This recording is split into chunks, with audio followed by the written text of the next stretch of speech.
Welcome to the #1 source for information, news, and opinion on your Columbus Blue Jackets. This is CBJin30, presented by Telhio Credit Union. You can also find the audio version on the CBJ Radio SoundCloud page, Apple Podcasts, TuneIn, Spotify, Google Play Music, or wherever you listen to your favorite podcasts. Now here's your host, Bob McElligott. What a game. What a game. What else can you say after what happened last night? Game 3 of the Blue Jackets qualifying series with the Toronto Maple Leafs. The Blue Jackets are down 3-0 in the game, and then they come roaring back. Pierre-Luc Dubois ends the game with a hat trick. Seth Jones winds up with a goal. The Blue Jackets win 4-3 late in the first overtime, and now they hold a 2-1 series lead over the Toronto Maple Leafs. That means tonight the Blue Jackets have a chance to take this series and move on into the round of 16 of the Stanley Cup playoffs. It was just something last night. I'll be honest with you. I mean, there was a point where I thought it was going to be a very long third period, and we were just going to have to ride it out and hope not to get eliminated today. But the Blue Jackets turned the fortunes all around in that game. I'll tell you all about it right after I tell you about Telhio Credit Union. You know, at Telhio Credit Union, let's try that again. You know, why not? You get second chances in life, right? You know, at Telhio Credit Union, they put people first. They put people over profits. They've done it since all the way back in 1934. So there's no reason for you to have just a regular bank when you can have a credit union that puts you ahead of everything else. Want to find out more about Telhio Credit Union, the services that they have, why you should use their services, why you should go to them? All you have to do is log on to their website at telhio.org, surf around, click on the different tabs and options, and you will find all of the information right there at your fingertips. Well, Pierre-Luc Dubois took that game over last night, did he not? As we go through the scoring recap, or the game recap, I should say, and it's being brought to you by Moo Moo Express Car Wash. Do you moo? The CBJ do. The Blue Jackets were down 3-0, and it was a bit of, unfortunate circumstances is how I'll put it for them. The very first goal of the game, the Blue Jackets, they're cruising along. They're doing fine. They're playing better. They're playing with more energy than they did in game 2. They've got things going their way, and then they get a power play. So now you're thinking, okay, this power play unit hasn't been great, but maybe you can sneak in a goal here. Well, there was a goal scored on the power play. The problem was it didn't belong to the Blue Jackets. It belonged to the Toronto Maple Leafs. And it was just an unfortunate play by Seth Jones. Seth Jones last night was blocking shots like crazy. He was the guy that we know that he is, right? He's one of the best premier defensemen in the National Hockey League. But he tries to block a shot. Cody Ceci, of all people, a defenseman, more of a defensive defenseman for the Toronto Maple Leafs, comes down the ice. Alexander Kerfoot gets him the puck out at the blue line. He's got plenty of room to work with, cranks one up, slaps it toward the net. Seth Jones is just standing in front of Jonas Korpisalo, not right in front of him, but he's maybe, 10 feet out. And he turns his left skate. He's just trying to block this shot and knock it down. And what ends up happening is that it actually deflects off the inside of his ankle, changes direction, and then gets by Korpisalo for a shorthanded goal. For Cody Ceci, that was his first ever shorthanded goal and his first ever playoff goal, all rolled into one. And all of a sudden, the Maple Leafs had themselves a 1-0 lead. Then, a little bit later, the Blue Jackets take a penalty. Toronto goes on the power play. William Nylander gets free behind the net, and he's able to come out in front, take a pass. He has plenty of time to turn around, put it on the forehand, and beat the glove side of Jonas Korpisalo. And now it's a 2-0 game. So those are both unfortunate goals. They're not really hanging on the goaltender type goal, if you will. So Korpisalo, he's still playing well. And then Nick Robertson gets a goal, and that goal, of them all, probably of all the goals that Jonas has given up in this series, that was the softest goal. That was one where he would like to have it back, as the saying goes in the game. But he can't have it back. And then he had to leave. And he didn't have to leave because he was playing badly. He had to leave because there was no momentum on his team. The Columbus Blue Jackets, I said this last night, I'll say it again, they were basically dead in the water at 3-0 right there. There was no energy. There was no zip. There was no jump. There was next to nothing. So John Tortorella, he did what he had to do. He made a goaltending change. And I'll tell you something. There's not many things a coach can really do in the midst of a game to change things and change momentum on his own. That is one tool that every coach has. You can change the goaltender. You can try to wake up your team by taking out a guy that shouldn't get taken out of the game. He knows it, and his teammates know it. But he's got to come out because nothing's going right. So they did that. They took him out. And what happens? Well, the team comes to life. You know, Elvis Merzlikins, he was good. Did he have to make any really spectacular saves? No. Did he make every save that he should have made? Absolutely. No doubt. Now, he didn't give up a goal from the time he came in, so I'm not knocking Elvis whatsoever. I think he did a great job. But again, it was the team waking up and all of a sudden starting to play that made the difference. But the goaltending switch had to happen to snap everybody to it. So John Tortorella does that. Elvis comes in. Team starts playing better. All of a sudden, the Blue Jackets have a power play. And then at the end of it, they're in the Maple Leaf zone, and Pierre-Luc Dubois winds up getting himself free in the right wing circle. Zach Werenski sends him a pass that I've watched that 5 times, and I still don't know how he seams it through 2 players. You talk about, threading the needle. Look at a quarterback when there are defenders around a receiver, and he's able to find that little area to get it beyond fingertips and get it into his receiver's hands. Same thing with Zach. I mean, there's guys there, sticks are on the ice, doesn't look like there's anywhere to put that puck whatsoever, and he zips it in there, and PL is able to bang it home. And all of a sudden, the Blue Jackets do have life, real life, because it's now 3-1. So they go into the third period, and I'm still not sold going into the third. I thought this might be a long third period. I thought the Leafs would wake back up and maybe put another one in the net, who knows. But what happened instead was the Blue Jackets came out and they played better. Seth Jones winds up getting a goal, and all of a sudden it's a 3-2 game. And Seth Jones had a really nice goal too. I mean, he shot it upstairs on Frederick Anderson and puts it in the net, and oh boy, now we're talking 3-2, right? Now we're talking. But the talk would go even further because later in the period, Pierre-Luc Dubois comes down the ice with Alexander Texier in a 2-on-1. Dubois decides to keep the puck himself, shoots it himself, and it goes in the net for his second of the night, and the game is tied at 3. And the Blue Jackets had chances near the end of the third period. They were buzzing. They couldn't get that go-ahead goal, so we had to go to overtime for the first time in this series. And the overtime, I thought Toronto was better. I thought they put more pressure on the Blue Jackets at points, many points, I think, of that overtime. But what ends up happening is John Tavares has a puck stolen off his stick by a rookie, Alexander Texier. Just stolen. He's going to shoot, and all of a sudden Texier reaches in, takes that puck, and see you later. Finds Pierre-Luc Dubois, gets him the puck so he can beat the defense. He goes in one-on-one with Frederick Anderson, backhand, see you later. Hat trick. First ever playoff hat trick in Columbus Blue Jackets history. Pierre-Luc Dubois scores it. And what a night. It just capped off an absolutely incredible night.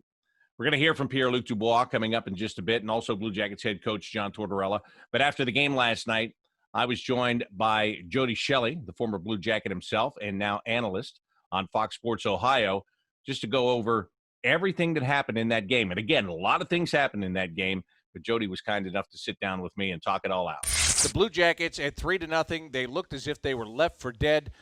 John Tortorella made a goaltending change right there. It obviously was one of those situations where even though that third goal Jonas Korpisalo would have liked to have back, the change was made to spark the team, and boy, did it end up sparking the team. Yeah, incredible here. And we talked about Game 2 and how they were flat, and this was going to be a response. What was going to happen here tonight? A better start to the game in Game 3, but I thought the second period, Pierre-Luc Dubois, Alexander Texier, along with Atkinson, that line just was very noticeable when they got on the ice. And when the Maple Leafs scored their third goal, I think the Maple Leafs showed that they thought the game was over. A lot of great celebration out of Robertson, who scored his first National Hockey League goal, playoff goal. It was a big goal, the 3-0 goal.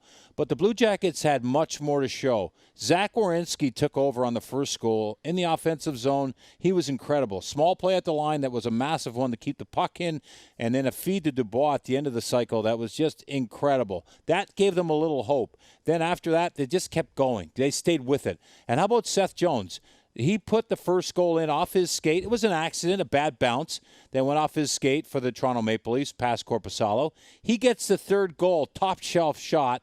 Incredible. So Dubois with 2, and Seth Jones tied it up after that mistake. That's the coolness, and that's the confidence that guy has. There were some players that stood out. I thought Boone Jenner did everything except score a goal. These players willed their way back into this game because you know what? They've had adversity throughout the season. They knew they were better than what they were showing, and by golly, they went and got it done here tonight in overtime. Dubois gets the hat trick. First ever hat trick in playoffs for the Columbus Blue Jackets franchise comes from Pierre-Luc Dubois at the best time ever. The Blue Jackets are up 2-1 in this series, and guess what? Game tomorrow night, Bob. Get ready again. Now, if you go back to Game 2, John Tortorella was not happy with Pierre-Luc Dubois, and he was in his ear and then some. So that conversation, and I know it was played a lot after that game was over, but when John Tortorella was asked about that yesterday, he said, look, he's a young player. He's learning. Things are going to happen. He's going to learn from those things. And do you feel that's where Pierre-Luc Dubois is right now? I mean, John Tortorella, he can ride young players, and there are times where they don't want to hear it, even though they still need to hear it. So it's still kind of give and take between coach and player, but, man, he responded to whatever happened here 2 nights ago, and he really came back and played hard enough to win the game for his team. Yeah, and I think, Tortorella has been on Dubois a lot, and Dubois sometimes he needs that kick because he's a young player. He's only 22 years old. And he's got experience and he's done some great things, but Torts is not going to let him sit here and think that he's plateauing or let him admire what he's done. He keeps kicking him and pushing him. He understands that Dubois is the son of a coach. His dad coaches professionally. And Dubois can take it. Dubois can handle it. He's not going to treat all the players the way he's treating Dubois, but he's trying to squeeze him and push him and not let him get comfortable because he's going to be a force in this league for a long time. He's got the skill set. He's got the mindset. And when you see him do what he does, you see why Torts does that, because he can be a dominating player. So credit John Tortorella for a lot of things.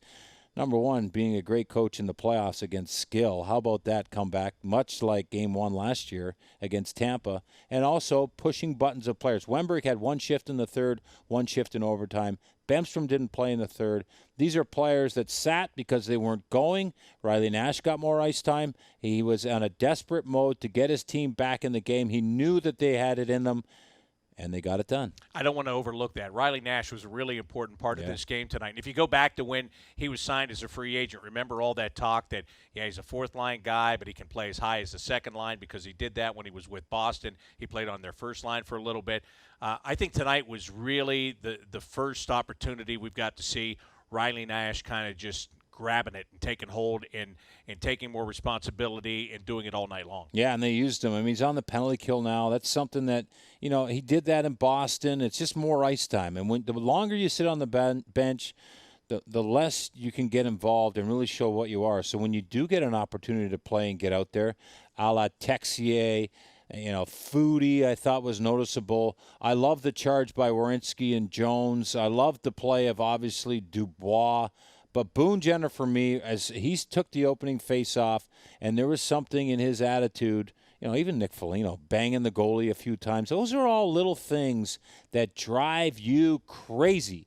And right now, I would say Nick Foligno is probably enemy number 1 in Toronto because they kept bumping Freddie Anderson. Not a big deal, but it drives you nuts, and then especially when you lose a game like that. So I love the effort out of most of this team. And I love the coaching job by John Tortorella. All right, I've got one last thing for you. The way these playoffs are set up is a little bit different. There are times you get back-to-back games in the postseason, but, from the outset, everybody knew they were going to get back-to-backs once these playoffs started because they are a condensed playoff, and the Blue Jackets get their back-to-back now tomorrow. As you said, it's going to be a very quick turnaround. It is hard to win back-to-back games in this sport, although usually when you're playing them, you're traveling from one place to another. There is no travel involved whatsoever. You're going to go to bed, you're going to get up, you're going to do it again tomorrow. How do you see the challenge of a back-to-back here? And I guess if you're the team with the momentum from getting a big win tonight, you're in a better spot. Well, yeah, I'm glad it didn't go 4 overtimes, and I think the players are too, because, you do that, and then you start a back-to-back. What happens? But you know what? For the Maple Leafs, they'll be happy to play tomorrow night, because all they're going to hear is the negativity of collapsing. They collapsed when they were up 3-0 to the Bruins a couple years ago. Hadn't been done in, decades. Only a couple teams in professional sports have ever done it. They talked about that, and they'll talk about that forever. But now the collapse tonight, they'll break this down, but they can only do it for so long, because the puck will drop again tomorrow night at 8. And for the Blue Jackets players, it's that close. I mean, when you get to overtime, it's a bounce, it's a shot, it's a play, it's a breakdown. You're going into tomorrow night up 2-1. This would have been a nice feeling to come back and show you could do it, but to come all the way back with some of the opportunities they had against them, it says a lot. So this is a magnificent boost to this Blue Jackets team and what they're trying to accomplish. And this is just something that I don't know. You can practice and try and watch all the video you want. When you go through a comeback like this with guys like Texier and some young players, it just builds it. And this team now, look for this team to springboard off this victory. That is Jody Shelley in today's Columbus Dispatch interview segment. So the Blue Jackets get themselves a huge 4-3 win. Pierre-Luc Dubois nets not 1, not 2, but 3 goals. PLD, that's his name. So he got 1 for the P, 1 for the L, 1 for the D, right? Put them all in. Took care of business is what he did. And the Blue Jackets now have a chance to take care of more business tonight, because by the time they got that game done last night, there was like 21 hours before they play again. So it is going to be a quick turnaround. It is not going to be easy for the Blue Jackets tonight. Pierre-Luc Dubois made it look easy. Hey, don't forget, this is a guy that if you go back to Tuesday's game, there was video footage of John Tortorella and him going back and forth on the bench. Now, he didn't look as irate as Tortorella, who was screaming at him. But that's coaching sometimes. It's coaching sometimes. You're going to hear about this a lot, so I wanted to remind you of that situation. On Tuesday, Pierre-Luc Dubois was not playing well enough for John Tortorella. Tortorella let him know all about it. Last night, completely different story. He is the hero of the game. And here is Pierre-Luc Dubois from last night's post-game media availability. Hey, Pierre-Luc, I think the whole hockey world saw your interaction with John Tortorella on the bench in Game 2. With that and the way that the series was going for you, what was your motivation like tonight heading into Game 3? Nothing different, really. Stuff like that happens. And, we played a good first game. And last game, obviously want to forget about that one, push that under the rug.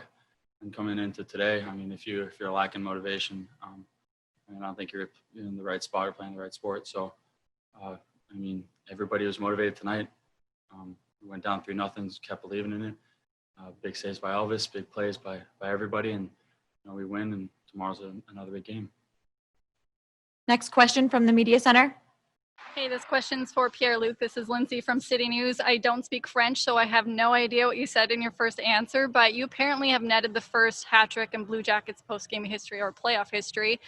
Can you take me through that last goal and how you saw the play develop? Well, to be honest, I didn't really see what happened before. Then Tex got it. That's the only thing I remember. And then made a nice play, didn't pass it right away, didn't chip it right away, just kept the puck, was patient with it, and passed a nice little saucer up the middle of the ice to get me free on a breakaway. It was a hell of a play by him. And then after that, on the breakaway, I didn't know how far the defenseman was, so I just wanted to keep it and shoot it in the net, I guess. Yeah, PL so calm, cool, and collected there, just talking about his night, the biggest playoff night in franchise history in some ways. It's a hat trick. Nobody's ever done it. Nobody has done it in the history of the Columbus Blue Jackets. Well, they've done it now, and it's him. So it's a big night, and it sets up he and his teammates so well to come in tonight and try to finish this entire thing off. So the guy that yelled at him on Tuesday, his head coach, John Tortorella, well, he also had plenty of things to say after the game last night. And I told you, it's just coaching. Sometimes coaching looks ugly, right? Torch talked about that after the game. John, I think the whole hockey world saw your interaction with Pierre-Luc on the bench the other night, maybe not happy with the way he was playing. What does your history with that kid tell you about the way he was going to respond tonight, just the way he elevated his game? Luke's a good player. We're trying to get consistency out of him, trying to teach him what it is to be a pro in all situations. And obviously he was a huge part of it tonight. Next question, Luke Fox, Sportsnet. Coach, what was your sense of the mood on the bench when you guys were down 3-0? We were okay. It took us a little while to find our game. We were kind of going in increments as far as the level. Certainly weren't playing at the level high enough early on. Got unlucky on their first goal. But we don't. We just try to keep on playing. Next question from the media center. Hi, it's Raphael Gilmet of Radio Canada. John, I was just wondering, what is it that you like the most about Dubois' attitude towards the game trailing from behind? You seem to both not like to cave in, if I may say. Is that what makes it a winning combination between you both? Who is he talking about? Well, Luke's a good player. He's a big part of our. If we're gonna succeed, he needs to be a big part of it consistently. And I thought a lot of other people chipped in here tonight too. And he makes some big plays with his big body, as far as taking pucks to the net. So we're gonna need that from him tomorrow. Next question, Ken Campbell, Hockey News. John, you make the goaltending change, and obviously that swings some momentum your way, it seemed, and obviously the exchange with Pierre-Luc brought out the best in him tonight. How important is it as a coach to sort of have that feel for your team and to know when you have to push guys and to know who's going and that kind of thing? It seems like that's a big part of the success that you have with your teams.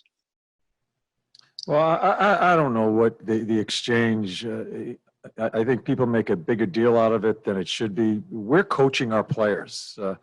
We're coaching all our players, and sometimes certain things happen, and you have to coach them. And I'm not so sure that has anything to do with tonight. I just think Luke played a really good hockey game and had some great concentration. The goaltending change, it was it certainly wasn't due to Corpy's play. But you go down 3-0 and you're playing back to back. I have to start thinking sometimes, what I need to get ready for the next game also, and especially in these back to back situations. And we have tremendous faith in Elvis. He's a really good goalie. So it gave us a chance to catch our breath. I think that's one of the biggest things we needed to do, is just stop and slow it down a little bit, because it was getting away from. So the Blue Jackets now have to turn around, and they've got to play again tonight. It's another 8:00 game. And so they played 5 periods. Each team played 5 periods of hockey last night. Sheldon Keefe, who's the head coach of the Toronto Maple Leafs, hopes that his team plays better. It's funny because they are so offensively talented. They're so good. They've played very well in this series. They've defended well. They've done a lot of good things. But they're up 3-0. They let it get away. And when Sheldon Keefe spoke to the media last night, it was kind of funny, because you would think a team that was up 3-0, their coach would be, well, he's not going to be happy because he lost and because they blew that lead. But, you would think that there would be some silver lining to it. No, Sheldon Keefe wasn't seeing much of a silver lining after last night's game. Hi, Sheldon. It's Chris Johnson. I'm wondering where you felt that game got away from you guys once you built the lead. Well, I feel like the game just got away from us right from the start. I didn't like our game in the first period. I didn't like our game at 1-0. Didn't like our game at 2-0, 3-0.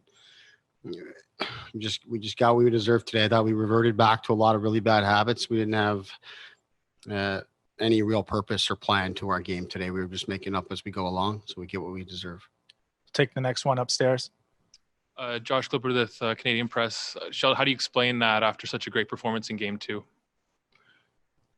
Tough to explain. That's part of the deal, right? That's why it's a playoff series, and every day is a new day, just like it was after Game 1, just like it was after Game 2, and just like it is here. So we've got to put this behind us, be ready to come back tomorrow. Next question. Mark Masters, TSN. Sheldon, what are you going to learn about your group over the next 24 hours? What's it going to take to bounce back from this?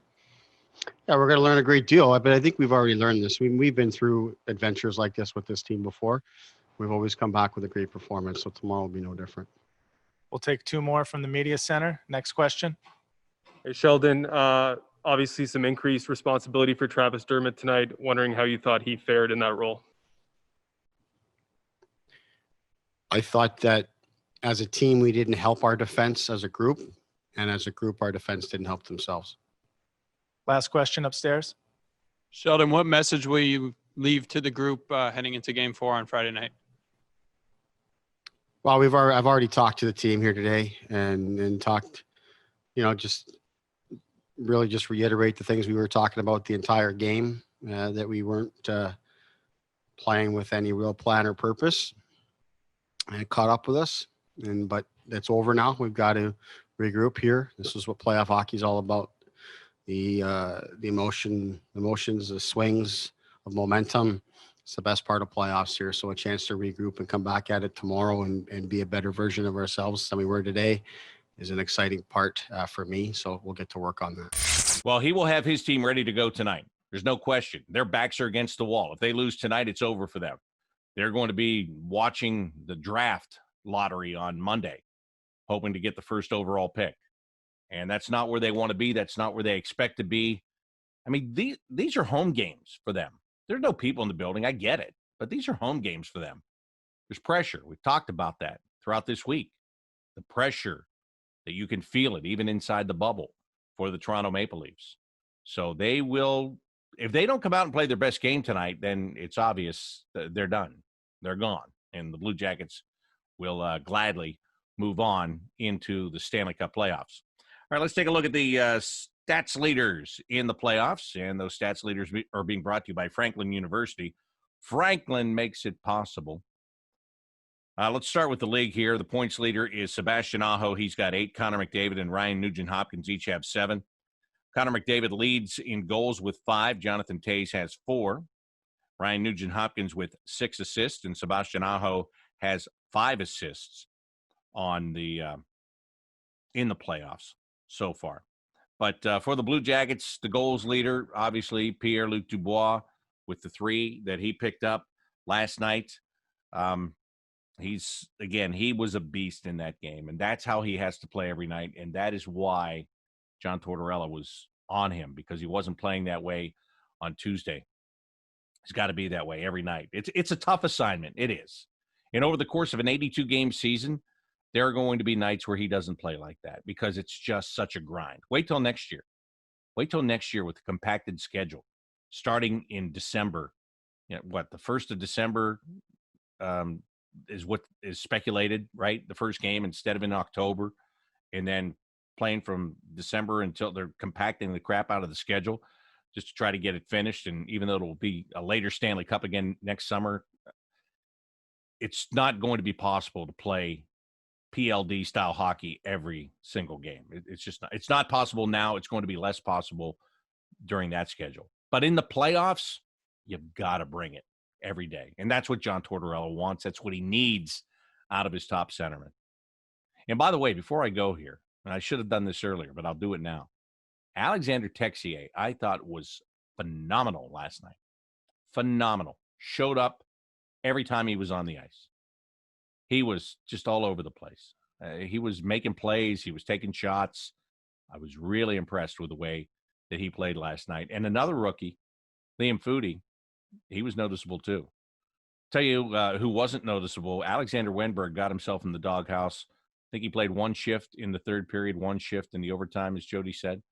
So, he's an important part of this team when he's playing well, but he wasn't playing well enough. Riley Nash was playing much better, and he got rewarded for it. So, 8 o'clock tonight, it is Game 4. Will the Blue Jackets finish off the Toronto Maple Leafs and not have to go to a Game 5 on Sunday? We will find out this evening. Our pregame coverage starts at 7 o'clock on the Blue Jackets radio network. Puck drops at 8 o'clock. As I said, our radio network has over 30 stations in Ohio and West Virginia. Our flagship stations right here in Columbus, 97.1 The Fan. You can also get the game on your phone by using the Blue Jackets app or the TuneIn app. You can get it online at bluejackets.com or NHL.com. And we are the home team again tonight. So SiriusXM satellite radio, the NHL radio, it's channel 91 on SiriusXM. I'll have the call for you tonight. So it's exciting. Can they do it again? Can they do it one more time and knock off the Toronto Maple Leafs? That's what we're going to find out about the Blue Jackets tonight. And that'll do it for today's edition of CBJin30, presented by Telhio Credit Union. Until game time, I'm Bob McElligott saying so long.